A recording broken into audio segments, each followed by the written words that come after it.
Paz do Senhor, igreja. Amém. Boa noite a todos. Sua Bíblia comigo no tema, Jó 42. Enquanto você abre, eu quero agradecer a Deus, agradecer ao anjo da igreja pela oportunidade. Eu já tive aqui uma vez. A palavra de Deus diz: se você for fiel ao pouco, Deus te coloca muito. Na primeira vez que eu vim ministrar aqui, tinha acho que umas 6, 8 pessoas. Acho que nem isso. Hoje eu vou pregar um pouquinho mais. Eu não sou um pregador de autoajuda, eu sou um pregador de reino de Deus. Aleluia. O dia que eu tentei pregar na autoajuda, Deus calou a minha boca no púlpito, porque Ele me levantou do fundo do poço para me pregar o Evangelho. Então tem 22 anos, vai fazer 23, e Jesus me resgatou para pregar o Evangelho. Então nós vamos ouvir o Evangelho, amém? E nesse texto o Espírito Santo me revelou algo, porque eu não preparo mensagem, porque eu não conheço as pessoas que vão estar na igreja, mas Jesus conhece. Eu não conheço a sua vida, mas o Deus que habita em mim, que habita em você, conhece, pelo poder do seu Espírito que habita em nós. Ele sabe o que nós precisamos ouvir, e a minha Bíblia diz que mais alegria no céu quando uma alma só se rende ao Senhor, mais do que 1000 crentes cantando, pulando. Então Deus está preocupado com alguém. Nós vamos falar o que Ele quer falar, amém? E o texto diz exatamente isso. Jó 42, o versículo que eu li, o versículo 8 diz assim: tomai, pois, 7 bezerros e 7 carneiros, ide ao meu servo Jó e ofereçam holocaustos por vocês. E o meu servo Jó orará por vocês, porque deveras a ele aceitarei. Que coisa linda! Para que eu vos não trate conforme a vossa loucura, porque vocês não falaram de mim o que era reto, como o meu servo Jó. Pode aceitar em nome de Jesus? A minha preocupação como pregador do Evangelho é falar dele para vocês e para mim, porque o pregador também ouve. A voz está saindo da minha boca, mas eu também estou ouvindo o que eu prego. Então a mensagem é para vocês, mas também é para mim. Por isso que os pregadores têm que tomar muito cuidado, porque é fácil pregar, o difícil é viver o que se prega. Quando eu estive aqui da outra vez, eu preguei sobre a vida eterna. Muito antiga, eu não consigo pregar com o fundo musical até dentro, mas não consigo. Daqui a pouco eu estou cantando o que está tocando. É engraçado isso, que eu acho bonito, porque tem gente que consegue, né? Por exemplo, a irmã que nasceu para louvar, um vozeirão desse aqui, moço. E eu sei o que é essa fase, porque eu sou um pregador que vive dançando, porque eu fui dançarino também. Então quem foi dançarino estranha, mas quem não foi dançarino estranha, mas quem foi entende esse mistério, entendeu? Eu prego andando, eu prego dançando, eu faço uma festa, porque eu sei de onde Jesus me tirou. Então quando eu estive aqui, eu preguei sobre a vida eterna. João capítulo 3, versículo 16, lembra? Deus amou o mundo de tal maneira que deu seu Filho unigênito, para que todo aquele que nele crê não pereça, mas tenha vida eterna. Vida eterna. Foi para isso que Jesus morreu, por mim e por vocês, para nos dar vida eterna. Preguei sobre o corpo glorificado, o corpo que nós vamos ter após a morte. Se a gente morrer, a gente vai ressuscitar com o corpo que lá em Isaías capítulo 40 tem a profecia, mas se cumpre na ressurreição. A palavra de Deus diz: os que esperam no Senhor renovarão as suas forças no futuro, correrão e não se cansarão. Se eu e você correr hoje, a gente cansa? Sim. Mas no futuro, não. Caminharão e não se fadigarão. Vim de São Miguel Paulista. Se eu sair daqui agora e ir para São Miguel, eu fadigo, sim ou não? Sim. Mas no futuro, não. Subirão com asas como que de águia. Eu e vocês conseguem subir, conseguem voar, subir ao céu e descer? Não. Mas no futuro, nós vamos fazer isso. Porque Jesus subiu, sim ou não? Sim. A Bíblia diz lá em 1 João 3,2: amados, agora nós somos filhos de Deus, mas ainda não se manifestou em nós aquilo que nós haveremos de ser. Mas quando Cristo, que é a nossa vida, se manifestar, nós nos manifestaremos com Ele em glória. Assim como Ele é, nós seremos, e assim como Ele é, nós o veremos. Jesus subiu? Sim. Então nós vamos também. E eu creio nisso 100%. Agora, uma das grandes preocupações que eu tenho de anunciar a palavra do Senhor é que todo mundo quer a vida eterna. Mas Jesus ensinou o caminho da vida eterna. Sim ou não? Sim. Ele mesmo disse. João capítulo 14, versículo 6. Ele diz: eu sou o caminho, a verdade e a vida. Ninguém vem, não é vai. Ninguém vem ao Pai se não for por intermédio de mim. Vou traduzir. Jesus é a palavra. O Pai é o Espírito que enviou a palavra. Ele está falando: ninguém vai ao Deus Espírito se não for por intermédio desta palavra. E ele deixou bem claro uma coisa: que se alguém ouvir a sua palavra e não aceitar, ele não vai julgar ninguém. A palavra que ele pregou, esta palavra ele vai julgar a todos no último dia. E o que é que Jesus pregou? Após o cumprimento da profecia, vou ver se eu consigo ser rápido, porque eu não consigo pregar contra o relógio. Eu sofro com isso, estou falando sério. Eu preciso de pregar 1 hora, 1h10, 1h15. Eu sei que é muito tempo, mas eu te garanto uma coisa: no lugar onde a palavra é pregada por muito tempo, alguma coisa tem que acontecer. Porque em Hebreus capítulo de número 2 diz que, havendo Deus outrora falado aos pais de muitas maneiras, por intermédio dos profetas, a nós, a igreja, nos últimos dias nos falou por intermédio do seu Filho. A palavra, João capítulo 1, versículo 1, no princípio era o verbo estava com Deus, e o verbo era Deus. Eu quero tentar trazer para vocês, desde o princípio até onde nós precisamos chegar. Porque o que Jesus fez, nós não precisamos fazer, com exceção da morte na cruz. Amém? Amém. Sim ou não? Sim. Ele falou um dia para os seus discípulos, aqui é o culto dos amigos, né? Jesus falou assim: eu não chamo vocês mais de irmãos, mas sim de amigos. Porque o amigo sabe o que é que o outro faz. Então, eu não chamo mais vocês de irmãos, eu chamo vocês de amigos. Para mim poder ser amigo dele, eu tenho que entender essa trilha. Começa assim na profecia. Isaías 9,6 vem a profecia. 700 anos antes da vinda dele. Porque o menino nos nasceu, um filho se nos deu. O principado está sobre os seus ombros.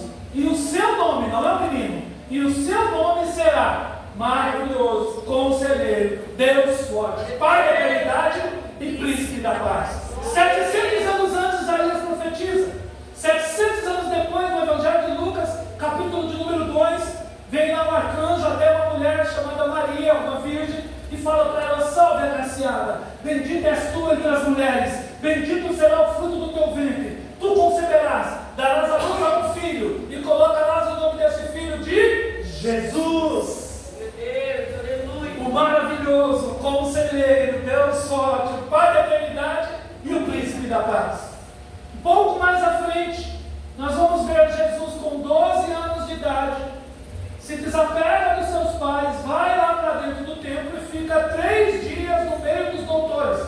Sua família lhe procura, não lhe acha, volta. Quando volta, não encontra lá e fala: por que fizeste isso conosco, meu filho?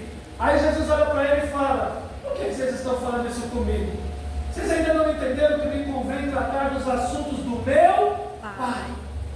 A missão dele vir aqui à terra, a Bíblia diz que ele era sujeito ao seu pai e à sua mãe terreno, mas ele era principalmente sujeito ao Pai celestial. Principalmente. A Bíblia depois oculta 18 anos da vida de Jesus. Ele vai embora com a sua mãe e com o seu pai, e aí a Bíblia vai mostrar em Mateus capítulo de número 4 que Jesus vem para, com 30 anos de idade, ser batizado por um homem chamado João Batista, que nasceu também por intermédio de uma profecia. João Batista é a voz que clama no deserto. Antes do anjo vir para Maria, ele foi lá para Zacarias e falou: a sua esposa Isabel vai dar à luz a um filho, e você vai colocar o nome desse filho de João. Zacarias pegou, arrumou brigo, ficou mudo. Quando a criança nasceu, vamos colocar o nome da criança de Zacarias. Zacarias, tem que ser Zacarias. Como é que vai ser o nome da criança? Não, ele falou que tem que ser João, mas não tem nenhum parentesco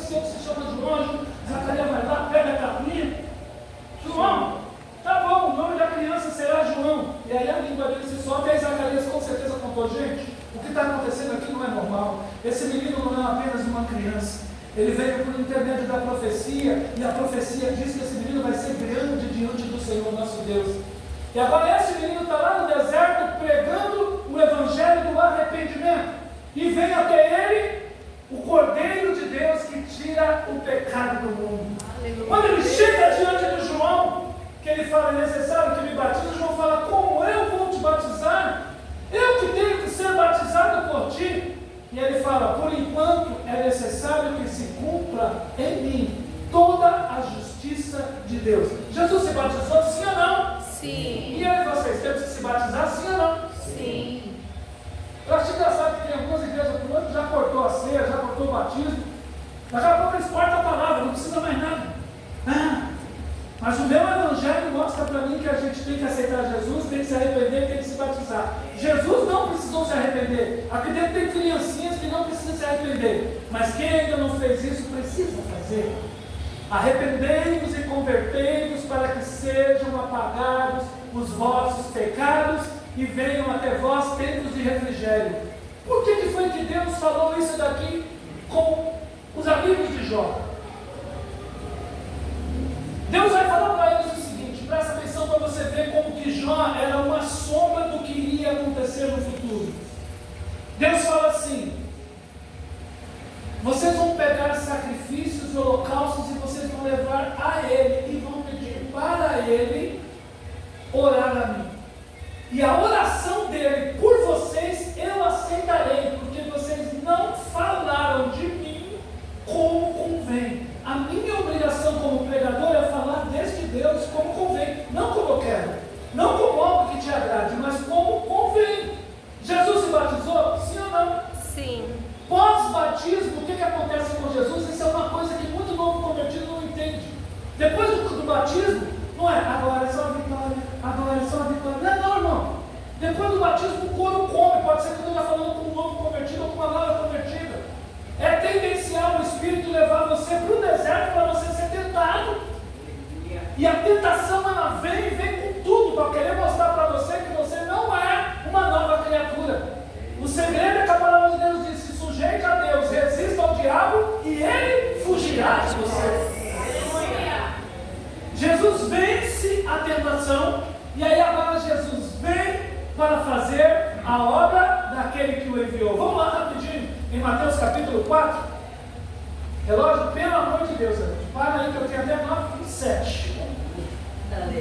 Se eu não conseguir pregar, nós vamos pelo menos ler todos os textos que eu preciso ler, e são muitos. Mateus capítulo de número 4. Glória a Deus. O início do ministério de Jesus. É legal quando tinha o refletor aqui, que a gente falava e já via no refletor. Não tem. Aí não precisava eu abrir, mas aí eu vou precisar abrir aqui. Vamos lá. Mateus capítulo 4. Todos acharam? Amém. Versículo de número 11 primeiro. Então o diabo o deixou, e eis que vieram os anjos e nos serviram. Versículo de número 12. Jesus, porém, ouvindo que João estava preso, voltou para a Galiléia. Deixando Nazaré, foi habitar em Cafarnaum, cidade marítima dos confins de Zebulon e Naftali, para que se cumprisse aquilo que fora dito por meio do profeta Isaías, que diz: terra de Zebulon, terra de Naftali, junto ao caminho do mar, além do Jordão, a Galiléia das nações. E o povo que estava assentado em trevas viu uma grande luz, e aos que estavam sentados na região à sombra da morte, a luz raiou. Presta atenção, a luz Raiou. Verso 17. Desde então começou a Jesus a pregar, dizendo: arrependei-vos, porque é chegado até vocês o reino Dos céus. O reino Dos céus. Qual foi a primeira mensagem de Jesus? Se arrependam. Por quê? Porque está chegando até vocês o reino dos céus. A multidão que estava assentada em trevas, agora a luz raiou. Que luz é essa? Jesus falou: eu sou a luz do mundo. Quem me segue não anda em trevas. Porque quem anda em trevas até agora não conhece a luz do mundo. Então quem vem para Jesus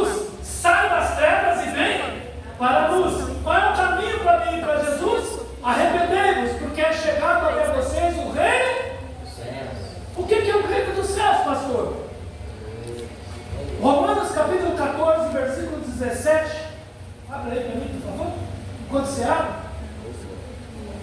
vou te mostrar primeiro que não é.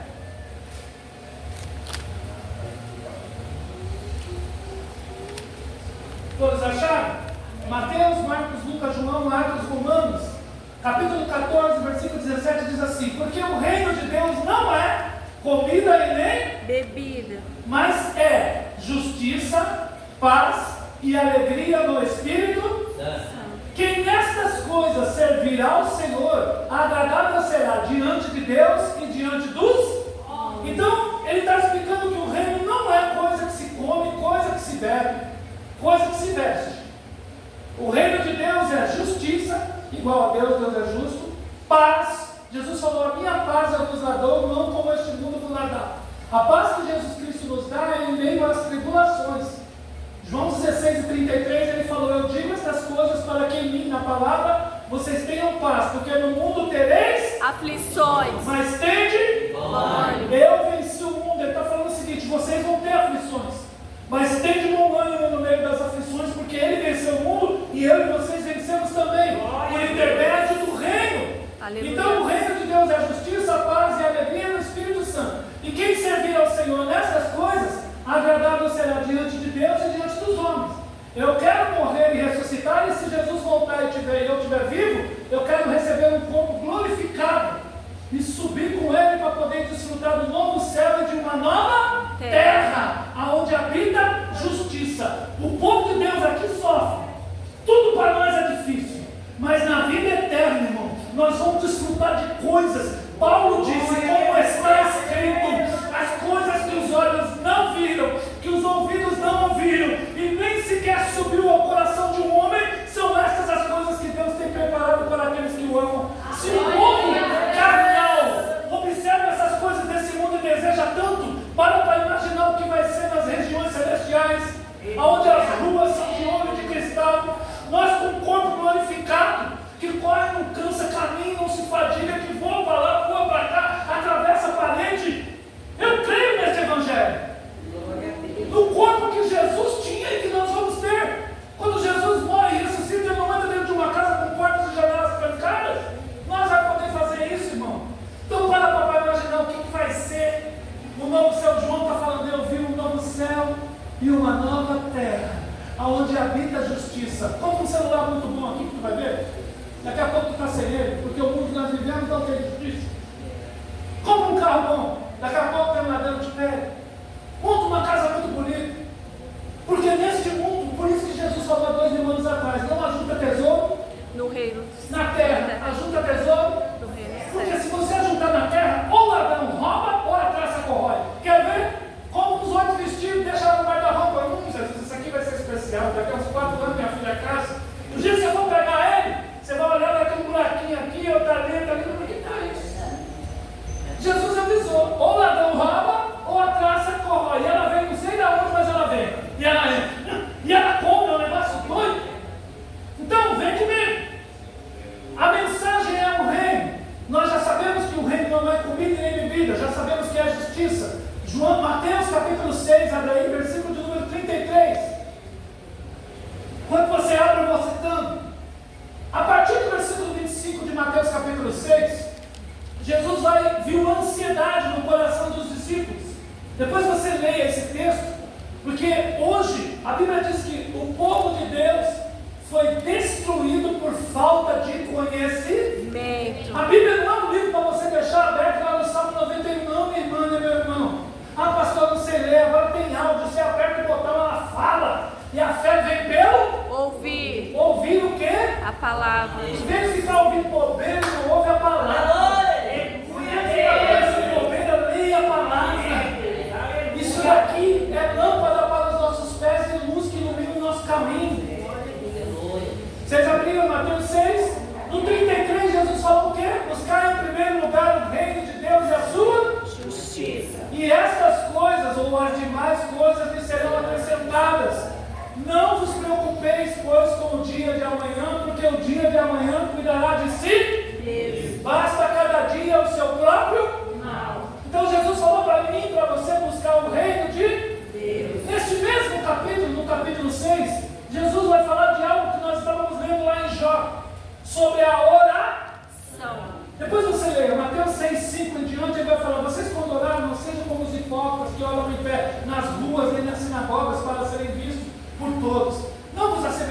a eles. Quando vocês orar, vocês vão entrar lá dentro do seu aposento, vai fechar a porta e vai orar em secreto. E o Pai que vê o que está em secreto, o que é que está em secreto? O mundo espiritual. A Bíblia diz que o anjo do Senhor acampa ao redor daqueles que o temem. Você consegue ver o anjo? Nós não conseguimos, mas ele está aqui, está ali. Nós temos um anjo acampado ao nosso redor. Se a gente teme a Deus, o anjo do Senhor está ao nosso redor. Só que ao nosso derredor tem outro. A Bíblia diz que o nosso inimigo, que eu não gosto nem de falar o nome dele, porque eu fui escravo dele durante muitos anos, ele anda ao nosso derredor, buscando a quem possa tragar. Enquanto eu estou debaixo do temor do Senhor, o anjo do Senhor me protege. Eu não estou vendo. Por isso que a oração diz: e o Pai Celestial que vem e está em secreto, vai te recompensar. Aí ele disse: quando você orar, não use de muitas palavras como fazem os gentios, que pensam que por muito falar serão ouvidos. Não se assemelhem, pois, a ele, porque o Pai sabe o que você precisa antes de você Falar. pedir. E aí ele vai ensinar. Vocês vão orar assim. Como que é a oração? Pai nosso que estás no céu, santificado seja o teu nome. venha a nós o teu Reino. seja feita a tua Vontade. aqui na terra como no Céu. O pão nosso de cada dia nos dá Hoje. perdoa todas as nossas Dívidas. assim como nós perdoamos todos os nossos Devedores. diminuiu a oração? Diminuiu. Aleluia. Preste atenção no que nós estamos orando. Porque quando Jesus fala para eu e vocês buscar o reino de Deus, o reino de Deus está incluído nessa oração. Eu faço trabalho em casa de recuperação há 18 anos. E lá na casa de recuperação, se de Deus, ou seja, o reino do céu, se compara a um certo rei que veio acertar as contas com os seus. Quem é o rei? Jesus. Quem são os servos? Nós. E começando a acertar as contas, foi apresentado um que devia 10 mil talentos. Vou falar que era eu. Eu fui um mau filho, fui um mau marido, fui um mau pai, fui um mau aluno, fui um mau funcionário antes de conhecer Jesus. Porque 2 Coríntios 5,17 diz: se alguém está em Cristo, uma nova criatura é. As coisas velhas se passaram e eis que tudo se fez novo. Agora não é opção, é atitude. Eu quero ser. Por quê? Porque eu sou de Jesus, então eu tenho que ser um bom filho. Porque o filho que não honra seu pai e a sua mãe não vive bem, não vive muito tempo sobre a terra. Eu tenho que ser um bom marido. Eu tenho que ser. A Bíblia diz que o marido tem que amar a igreja como Cristo, que o marido tem que amar a esposa como Cristo amou a igreja. Como é que foi que Jesus amou a igreja? Com defeito ou sem defeito? Com defeito. Então a gente tem que amar nossas esposas com defeito. Porque nós temos defeito também, sim ou não? Sim. Com as nossas qualidades, qualquer uma vive. Eu quero ver conviver com os nossos defeitos. Aí eu vou falar que é. A minha está aguentando ela há 25 anos. Ela briga comigo todo dia. Todo dia. Mas eu amo ela. Porque Jesus não mandou amar uma mulher perfeita. Jesus mandou amar a esposa. Eu falei para ela: eu prometo para você, eu vou te amar até o dia que você morrer. Quando você morrer, eu vou oferecer esse amor todinho para outra. Vem aqui, estou brincando. É verdade. Então vamos lá. Começando a acertar as contas, foi apresentado um que devia uma dívida muito grande, 10 mil talentos. Verso 25. Não tendo o devedor com o que pagar, o Senhor mandou que ele, mulher e filhos fossem vendidos com tudo que possuíam para que a dívida fosse paga. Vou traduzir. Quando um marido erra, a esposa e o filho sofrem? Sim. Quando a esposa erra, o marido e os filhos sofrem? Sim. Quando os filhos erram, os pais sofrem? Sim. Por isso é que o texto está dizendo: mandou que ele, a esposa e os filhos. O erro de um põe todo mundo no sofrimento. Continue. Então esse servo, verso 26, se prostrou e o reverenciou, dizendo: Senhor, tem misericórdia de mim, que eu tudo te pagarei. É nós, quando a gente vem até Jesus: Jesus, me perdoa, Senhor, me perdoa. E quando alguém vem diante de Jesus com uma dívida muito grande e pede perdão a ele, o que o rei faz? Olha o que o texto diz no verso 27. Então o Senhor desse servo, movido de íntima compaixão, lhe solta e lhe perdoa toda a sua. Entra na igreja como um devedor, como um cara problemático que nem eu. Foi errado em tudo. Por quê? Porque João 10,10 diz que o ladrão não vem senão para roubar, matar e destruir. Lá não. O inimigo, o espírito maligno. Por isso que eu fumava, por isso que eu bebia, por isso que eu jogava, por isso que eu fazia um monte de doidice. Mas quando Jesus entrou, tirou tudo que não pertencia a ele, agora eu sou uma nova criatura. Não amava, agora eu amo. Não perdoava, agora eu perdoo. Roubava, agora não roubo. Mentia, agora não pode mentir. O Evangelho é isso. Isso é o reino de Deus. Vem aqui. Ele continua falando. Saindo, porém, esse servo, aquele que acabou de ser perdoado. Nossa, pastor, o que tem a ver isso com perdão? Eu vou te mostrar. Um dos conservos lhe devia, ele encontrou um dos conservos que lhe devia 100 dinheiros. Lembra que a dívida dele para com o rei era uma dívida muito grande, impagável. Mas ele clamou por misericórdia. O que o rei fez? Lhe soltou, lhe perdoou. Agora ele encontra alguém que lhe deve tão pouquinho e lançou mão dele e o sufocou, dizendo: paga o que você me deve. Então o seu companheiro também se prostra diante dos seus pés e lhe roga: tem misericórdia de mim, eu tudo te pagarei. Agora olha o verso 30. Ele, porém, não aceitou, antes o encarcerou na prisão, até que a dívida fosse paga. Veja, ele acabou de ter sido perdoado de uma dívida grande, sim ou não? Sim. Assim somos nós. Só que no reino de Deus, aí não vai dar para ler aqui por causa do horário. Depois eu vou pedir para você ler Lucas capítulo 7, a partir do versículo 36. Jesus entra dentro de uma casa, convidado por um religioso. Lá dentro, uma mulher prostituta ficou sabendo que Jesus ia estar lá, foi lá com um vaso de alabastro cheio de unguento e não se preocupou com nada que os outros iam falar. Ela se lançou aos pés do Senhor e começou a chorar com as suas lágrimas e enxugar os cabelos de Jesus com os seus cabelos e ungir os pés dele com unguento. Aí o fariseu religioso pensou: esse homem não é de Deus, não. Se ele fosse de Deus, ele saberia quem é essa mulher que está me tocando, porque ela é uma grande pecadora. Só que Jesus é onisciente, ele conhece o que eu e vocês pensam. Que nem tem gente aqui dentro. Jesus está sabendo o que tu está pensando nesse exato momento. Ele sabe se tu está nesse culto, se tu está prestando atenção na palavra, se tu está prestando atenção no que ele quer te revelar. Ele sabe. E ele sabe o que nós vamos fazer daqui a pouquinho. Aí Jesus, sabendo o pensamento daquele homem, ele falou: Simão, eu tenho uma historinha para te contar. Ele falou: diga, mestre. Jesus falou para ele: um certo credor tinha 2 devedores. Um devia 500 de dinheiro, outro devia somente 50. Como nenhum dos dois podia pagar a dívida, então o credor foi lá e perdoou a ambos. Qual desses o amará mais, Simão? Simão falou: é lógico, né? O que devia mais. Aí Jesus falou: agora você julgou com verdade. Aí ele vai mostrar quem é o credor e quem é os devedores. Jesus falou: eu entrei na tua casa, você não deu água para lavar os meus pés. Ela lava os meus pés com as suas lágrimas e ainda enxuga com os seus cabelos. Eu estou vendo as irmãs aqui com chapinha. Tem algumas aqui que continuam vendo os seus cabelos, mas a diferença estão macios. O cabelo da mulher é uma das coisas mais preciosas, sim ou não? Sim. E essa mulher usava os cabelos para enxugar os pés de Jesus. Hoje nós temos asfalto, mas naquela época, meu filho, era barro.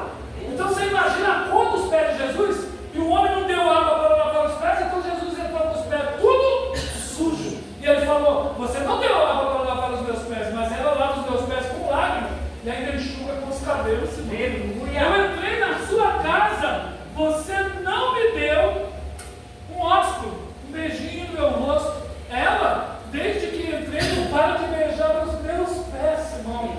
Eu entrei na tua casa, Simão, e você também não ungiu a minha cabeça com óleo.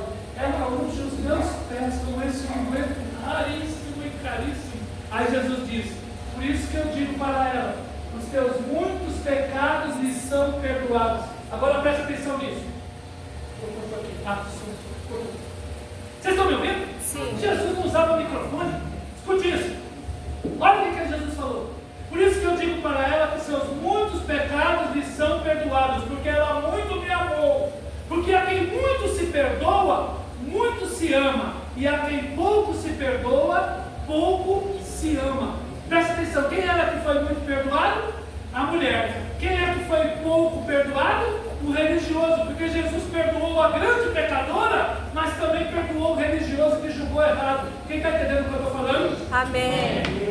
Jesus fez algo tremendo ali. Ele mostrou que a pessoa que peca muito, quando não é curado, pega eu e ela aqui. A gente vem para Jesus, a gente ama muito, porque a gente sabe da onde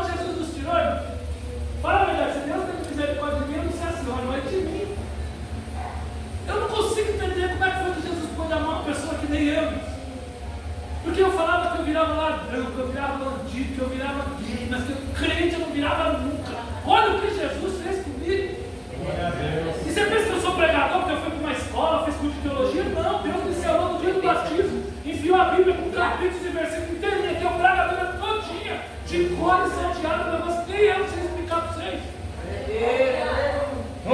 Então, quando esse camarada que foi perdoado saiu da presença do rei, ele encontrou alguém que lhe devia, só que ele não perdoou. O que ele fez com essa pessoa? Vem aqui, varão, você bagunça aqui, me ajuda aqui.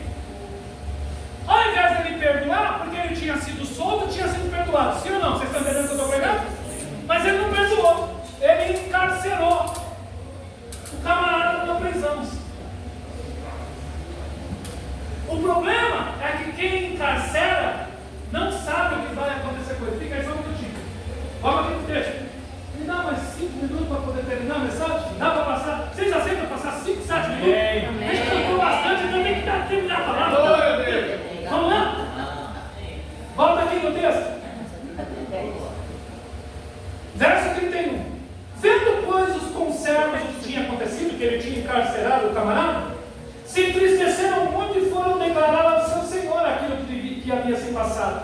Então o seu senhor, o rei, lhe chamou de volta à sua presença e lhe disse: servo malvado. 32, vocês estão acompanhando comigo? Sim. Servo malvado, eu te perdoei toda a sua dívida porque você me suplicou. Você não devia igualmente ter compaixão do seu companheiro, como eu também tive misericórdia de você? 34. Indignado agora, o seu senhor o entrega aos atormentadores, até que a dívida toda fosse paga. Ele tinha sido solto e tinha sido perdoado, sim ou não? Sim. Como ele não perdoou, ele voltou a ser devedor e voltou a ficar encarcerado. Quem está entendendo o que eu estou pregando? Sim. Depois que Jesus nos perdoa, nós não podemos mais de maneira nenhuma ficar com ódio, ficar com mágoa de ninguém. Enquanto você não foi perdoado, Deus te entende.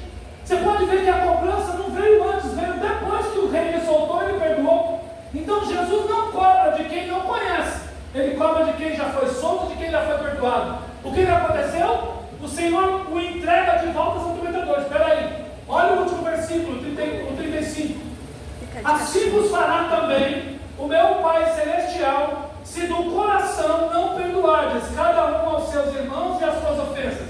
O que Jesus está falando aqui? O reino de Deus é o quê? Perdão recebido e perdão oferecido. Vem aqui, mano. Se para mim. Está aqui, ó. Duas pessoas que não se perdoam. Nem ele vai para lugar nenhum e nem eu. Por quê? Eu estou segurando ele, ele está me segurando. Esse é o mundo espiritual. Presta bem atenção no que eu estou te falando. Por isso que tem gente que hoje tem que tomar remédio, tem que tomar calmante, vai no psicólogo, vai no psiquiatra, não precisa. Tem que liberar perdão. Deus tratou com você, escute isso. Deus tratou com ele. Solta eu, mas eu vou continuar segurando mesmo. Deus tratou com ele, sim ou não? Sim. Ele me soltou. Eu ainda não perdoei ele. Ele já fez a parte dele. Com quem que Deus vai tratar agora? Comigo. Glória. Aí Deus vai me dar a chance. Não. Eduardo, você precisa perdoar. Porque eu perdoo você, mas se eu te perdoo, você também tem que perdoar. Aleluia, Jesus. Aí Deus tratou comigo. Se eu aceito, eu sou perdoado e eu perdoo. Está os dois livres. Ele vai aonde ele quiser e eu vou aonde eu quiser. Agora, se ele me perdoou, eu não perdoo ele está solto. Sabe o que Deus vai fazer comigo? Vai me abater. Você acredita nisso? Por quê? Porque ele já fez a parte dele, ele está no reino. Perdoado tem que estar livre, tem que estar solto. Meu Deus, aleluia. Você está entendendo o que o Espírito Santo está falando com você nessa noite? Glória a Deus. Não é simplesmente vir aqui, ligado para ele. Deus te abençoe. Não é simplesmente vir aqui e cantar, não. Deus chamou eu e você, eu só preciso de mais um versículo só, que está lá em João capítulo 20. Só mais esse versículo. Eu quero provar isso para você nas Escrituras, porque Jesus falou. Depois que eu entendi isso, a minha vida mudou, irmão. Eu encontrei uma pessoa que me deu 3 tiros a queima-roupa na caminhada da vida. E quando eu encontrei essa pessoa, eu fiz um culto dentro de um ônibus. Falei para ele: irmãos, vem cá. Chorando. Eu falei para ele: há muito tempo atrás eu cometi um erro com você. Depois você veio e cometeu um erro comigo. Fiz um culto pentecostal dentro do busão. Porque eu fiz ele passar vergonha no meio de muita gente. com ele diante de muita Gente. É assim que funciona. Eu falei, por causa do erro que o Senhor cometeu comigo, eu adoeci. Mas por causa do erro que eu cometi com o Senhor também adoeceu. Só que eu conheci o Jesus, o Deus de amor. E eu falei hoje, diante de todas essas testemunhas que estão aqui dentro desse ônibus, eu quero pedir perdão ao Senhor primeiro, porque foi eu que errei primeiro. O Senhor me perdoa, porque eu conheci Jesus e eu preciso te pedir perdão. Me perdoa, porque eu era um viciado, eu era um roubador de Deus que roubava o troco de todo mundo.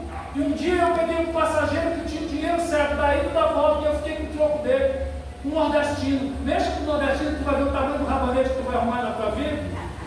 No dia eu fui valente, fui brabão. Uma semana depois ele voltou. E aí, Sanguibão, você está lembrado de mim? Pá! Pá! Pá! Quero ver valente na frente do revólver. Aí a misericórdia de Deus pôs uma crente dentro do mundo que gritava: não mata ele não, em nome de Jesus. E ela desviando as coisas tudo. E Deus me deu um livramento. Depois a crente veio e falou: tu entrega a tua vida para Jesus, que tu não morreu hoje, porque tu quis. No dia que eu entreguei a vida para Jesus, eu compreendi. Aí depois eu me encontro com um camarada, peço perdão e libero perdão. Foi lindo. Peguei na mão dele. Aleluias! A Bíblia diz: procura te consertar com os teus inimigos enquanto tu estás no caminho, para que não aconteça que mais tarde tu não venha te encontrar com eles. 8 anos depois disso, eu aluguei uma casa num bairro chamado Itaquaquecetuba. Adivinha quem era o vizinho da quarta casa? Ele. Se eu não tivesse me consertado, eu estava lascado. Glória a Deus. Só esse texto aqui a gente termina. João 20. Só para você ver. Veja que Jesus, após ressurreto, aleluia. todos acharam? Amém.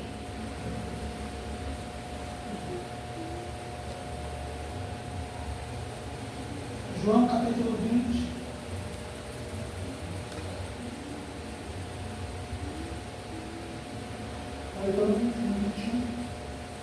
Aqui, é João capítulo 20, versículo de número 19 em diante. Chegada, pois, a tarde daquele dia, o primeiro dia da semana, estando fechadas as portas, onde os discípulos, com medo dos judeus, se tinham ajuntado, chega-se Jesus, se coloca no meio deles e diz: paz seja convosco. Dizendo isso, mostra para ele as suas mãos e o lado, de sorte que os discípulos se alegraram vendo ao Senhor. Disse-lhe, pois, Jesus outra vez: paz seja convosco. Presta bem atenção aqui. Assim como o Pai me enviou, também eu envio vocês. O Pai enviou o Filho para quê? Para perdoar os. Agora ele está enviando os discípulos para fazer o quê? Perdoar os pecados. Versículo de número 22. Havendo dito isso, assopra sobre eles, dizendo: recebam o Espírito Santo. Aqueles a quem vocês perdoarem os pecados, perdoados São. E aqueles a quem vocês retiverem retidos. Por que foi que ele perdoou a vocês? Para ele vocês perdoar. Está entendendo o que eu estou falando? Glória a Deus. Para imaginar. Cada um de nós aqui temos pessoas com desavenças. E algumas vezes nós somos as desavenças de algumas pessoas. Nós pedindo perdão e nós perdoando. Você já imaginou quanta gente vai ser curada? Quanta gente vai ser liberta? Eu sei que essa palavra tem direção. Tem gente que o Espírito Santo trouxe você para esse ponto que tu precisa liberar perdão. Eu não conheço você. Eu tentei pregar outra coisa, mas o Espírito Santo falou: você vai pregar o que eu quero que você pregue. Ou seja, não pode fazer como os amigos de Jó. Você tem que fazer o que eu quero. Você tem que falar de mim como eu quero que você fale. Eu estou pregando para você o Jesus que perdoa, mas que depois que ele perdoa, não tem mais meio termo. Ele exige. Se eu e você perdoa, nós permanecemos perdoados. Se nós não perdoa, nós vamos para o cárcere. Quem aqui quer ir para o cárcere? Ninguém. Então, em nome de Jesus, tome posse desta palavra. Jesus quer curar almas aqui. Eu não conheço você, mas você precisa liberar perdão. Precisa liberar perdão. E a gente está rodeado de gente que peca contra a gente. Agora, se a pessoa falar: pastor, eu preciso orar muito, não, tem que tomar atitude. Porque perdão não é algo que você vai conseguir com oração. Perdoar é algo que você vai conseguir com atitude. Depois você leia Lucas 6,27, é Jesus que ensina. Aos que me ouvem, eu digo. Lucas capítulo 6, versículo 27. Amai, pois, aos vossos inimigos. Façam o bem aos que vos aborrecem. Bendiz os que te maldizem. Ore pelas pessoas que te caluniam. Se lhe ferir uma face, oferece a outra. Se tomar o que é teu, não pede de volta. O que você quer que os outros te façam, faça você para eles.